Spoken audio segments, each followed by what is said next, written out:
Hello दोस्तों, good morning. दोस्तों, आज हम लोग आईसीटी के बारे में जानेंगे, यानी कि information and communication technology in education.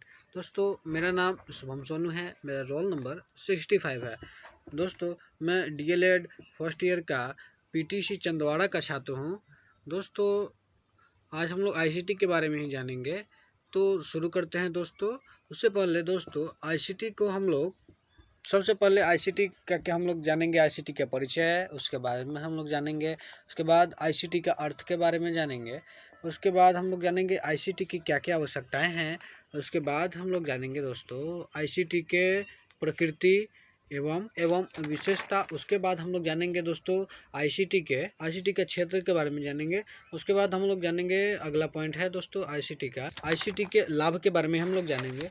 उसके बाद हम लोग आईसीटी का क्या जानेंगे, उपयोगिता जानेंगे। इसमें खासकर हम लोग शिक्षकों के लिए क्या उपयोगी है, छात्रों के लिए क्या उपयोगी है, ये सब ही हम लोग जानेंगे दोस्तों। ठीक है, तो शुरू करते हैं दोस्तों आज का ये वीडियो। सबसे पहले सूचना एवं संचार तकनीकी का अर्थ क्या है, उसका परिचय क्या है। तो सूचना एवं संचार तकनीकी, जिसे आमतौर पर हम लोग आईसीटी कहते हैं, उसका अर्थ होता है, उसका तात्पर्य उस सूचना संप्रेषण तकनीकी से है जिसके माध्यम से सूचनाओं को अत्यंत तीव्र प्रभावी ढंग से संपन्न किया जाता है। ठीक है दोस्तों, इसका संबंध वैज्ञानिक तकनीकी के वैसे संसाधनों से होता है जिसके माध्यम से सूचना, विचारों और जानकारी को अत्यंत तीव्र गति से एक जगह से दूसरे जगह तक सूचनाओं का आदान प्रदान होता है। अतः हम कह सकते हैं दोस्तों, किसी तथ्य एवं सूचनाओं को जानना एवं उसे तुरंत उसी रूप में आगे पहुंचाना जिस रूप में वह है, उसे सूचना एवं संचार तकनीकी कहते हैं। ठीक है, अब बात करते हैं दोस्तों, एक वैज्ञानिक का नाम आता है इंसाइक्लोपीडिया ब्रिटेनियन के अनुसार। वो क्या बताते हैं, आईसीटी की परिभाषा, उसको हम लोग जान लेते हैं।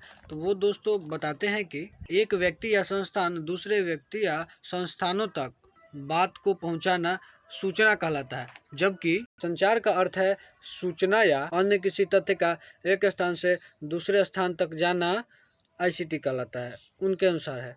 दोस्तों, अब बात करते हैं आईसीटी के लक्ष्य क्या क्या रखा गया है, इसके बारे में हम लोग बात करते हैं। तो सबसे पहला पॉइंट है दोस्तों, वर्तमान पीढ़ी को प्रभावी मानकर शिक्षा एज से जोड़ना, ताकि विद्यार्थी अपने स्थान पर ही विभिन्न संचार साधनों से ऑनलाइन शिक्षा प्राप्त कर सके। दोस्तों, जैसा कि हम लोग अभी जानते हैं कि वर्तमान समय जो चल रहा है, लॉकडाउन का चल रहा है, इसमें हम लोग क्या करते हैं कि ये आईसीटी का ही एक महत्वपूर्ण साधन है जिसकी वजह से हम लोग ऑनलाइन शिक्षा प्राप्त कर पा रहे हैं। यानी कि गूगल मीट, जूम ऐप, ये विभिन्न ऑनलाइन जो पोर्टल हैं, उसके बाद यूट्यूब है, यूट्यूब के माध्यम से भी हम लोग ऑनलाइन शिक्षा प्राप्त कर पा रहे हैं। ठीक है दोस्तों, अब इसका अगला पॉइंट के बारे में बात करते हैं।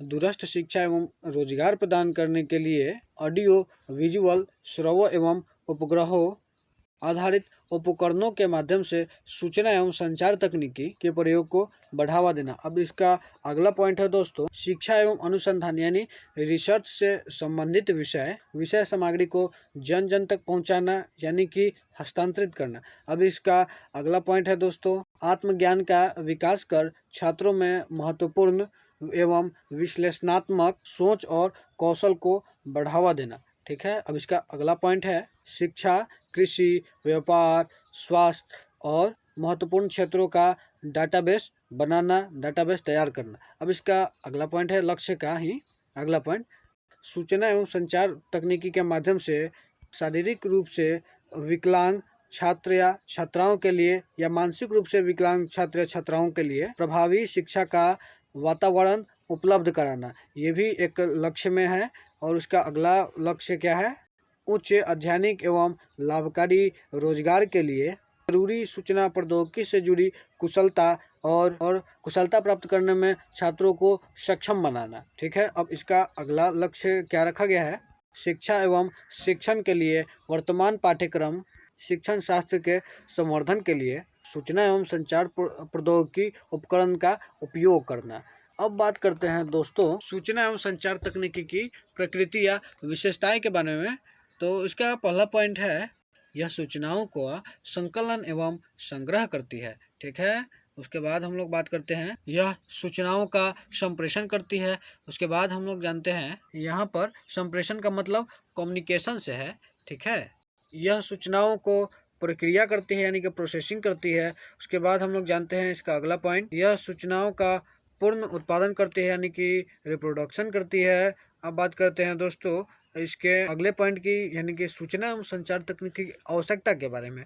तो इसका पहला पॉइंट है, शिक्षा के क्षेत्र से संबंधित विभिन्न प्रकार की प्रमाणित एवं अद्यतन यानी अप टू डेट सूचनाओं की प्राप्ति हेतु। उसके बाद बात करते हैं दोस्तों शिक्षण अधिगम प्रक्रिया को रुचिकर और सरल बनाने हेतु, दोस्तों सरल बनाने हेतु और बोधपूर्ण बनाने हेतु, शिक्षा की बढ़ती हुई मांगों को पूर्ति हेतु व छात्रों को शैक्षिक एवं व्यावसायिक आवश्यकताओं को पूरा करने हेतु आईसीटी की आवश्यकता है। दूरस्थ शिक्षा के विभिन्न माध्यमों को प्रभावशाली बनाने हेतु आईसीटी की आवश्यकता पड़ती है। छात्रों की मानसिक योग्यता एवं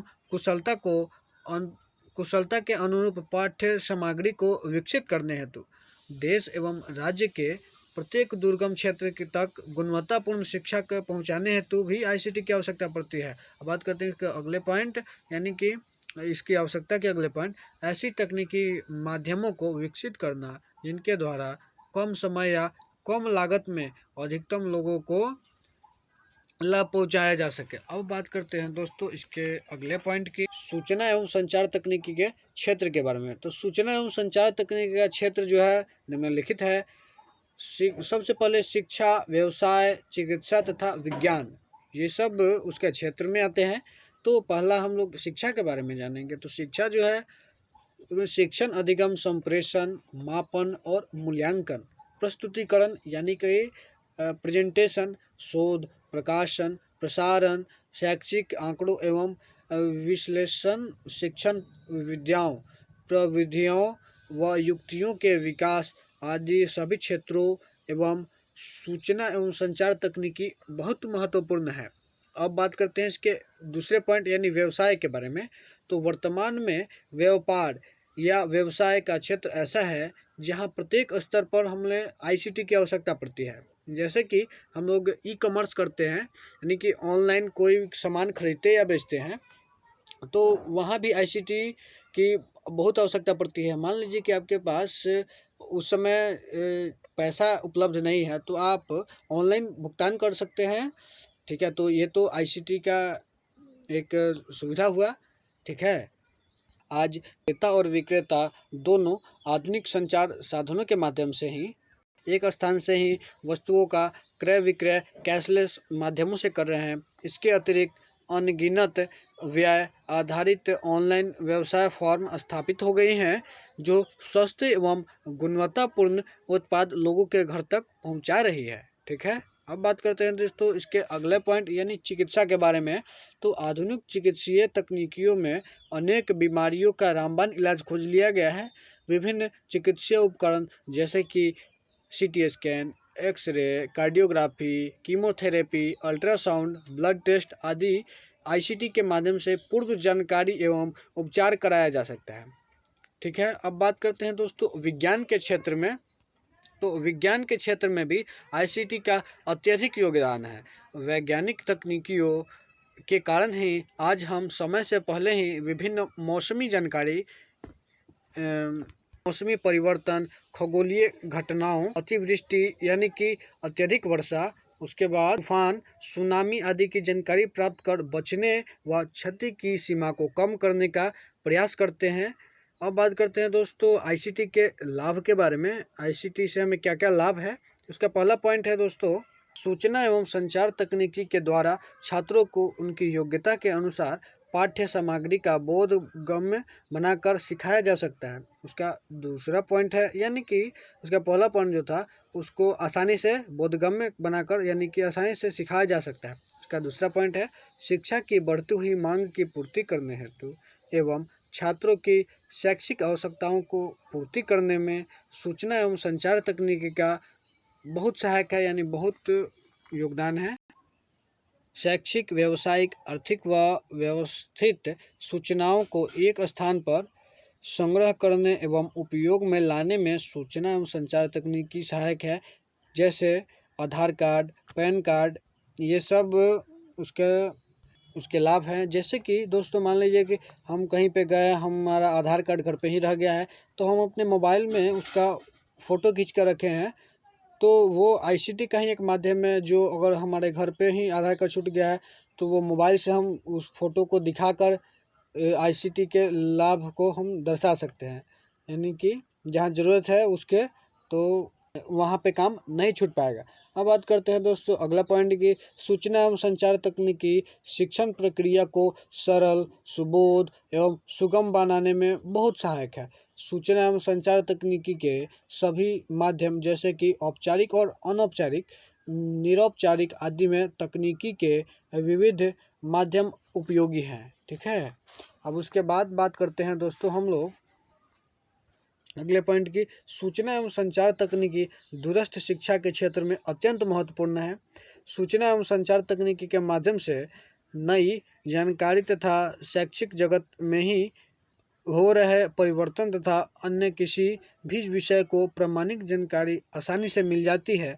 अब बात करते हैं दोस्तों इसके अगले पॉइंट की, सूचना एवं संचार तकनीकी के माध्यम से बहुआयामी प्रयोग सभी प्रकार के शैक्षिक एवं व्यावसायिक प्रशिक्षणों को प्रदान करने में बहुत सहायक है।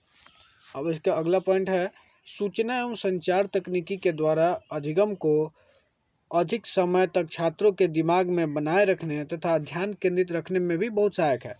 अब बात करते हैं दोस्तों इसके अगले पॉइंट की, तो सूचना एवं संचार तकनीकी जीवन के विभिन्न कार्यों जैसे बैंक संबंधी कार्य, व्यापार, शिक्षा, स्वास्थ्य, कृषि एवं जमीनी संबंधी कार्य आदि में भी महत्वपूर्ण योगदान है। यानी कि आईसीटी का ही है। आईसीटी के माध्यम से हम लोग ऑनलाइन ज़मीन का दाखिला जो होता है वो भी हम लोग चेक कर सकते हैं। ये सब आईसीटी का एक बहुत बड़ा महत्व है दोस्तों। इस तकनीकी के माध्यम से वैज्ञानिकों तथा तकनीकी उपकरणों के विश्लेषण के आधार पर भविष्यवाणी की जा सकती है या पूर्वानुमान लगाया जा सकता है। जैसे विभिन्न प्रकार की प्राकृतिक आपदाओं जैसे कि आंधी तूफान, सूखा, मौसम संबंधी आकस्मिक परिवर्तन तथा असाध्य बीमारियों के जानकारी एवं बचाव के उपाय के लिए भी आईसीटी का बहुत उपयोग है। अब बात करते हैं दोस्तों हम लोग सूचना एवं संचार तकनीकी की उपयोगिता के बारे में। इसका पहला पॉइंट है, सूचना एवं संचार तकनीकी का छात्रों के लिए पहला उपयोगी है। उसके बाद शिक्षकों के लिए भी काफ़ी उपयोगी है, मार्गदर्शकों के लिए भी उपयोगी है, शैक्षिक नियोजकों के लिए एवं प्रशासकों के लिए भी उपयोगी है। ठीक है दोस्तों। अब इसका अगला पॉइंट है, यह छात्रों के लिए कैसे उपयोगी है। तो यह छात्रों को सूचना एवं स्रोतों से अवगत कराती है। उसके बाद यह शिक्षकों के लिए भी उपयोगी है। तो यह शिक्षकों के लिए किस तरह से उपयोगी है कि सूचनाओं को एकीकृत करने में यह सहायक होती है, इसलिए यह शिक्षकों के लिए भी उपयोगी है। मार्गदर्शकों के लिए उपयोगी, यानी कि सूचनाओं को एकत्र करने के बाद आवश्यकता अनुसार उपयुक्त अवसर पर उनके उपयोग का प्रशिक्षण प्राप्त करने में सहायक है। अब इसका अगला पॉइंट है, मार्गदर्शकों के लिए उपयोगी का हम लोग बात तो कर ले। अब हम लोग शैक्षिक नियोजकों एवं प्रशासकों के लिए भी उपयोगी है। कैसे उपयोगी है, देखिए आईसीटी के माध्यम से समस्या समाधान की योग्यता और निर्णय क्षमता का विकास होता है, इसलिए शैक्षिक नियोजकों एवं प्रशासकों के लिए भी यह काफ़ी उपयोगी है। तो धन्यवाद दोस्तों, डेट्स ऑल, थैंक यू दोस्तों।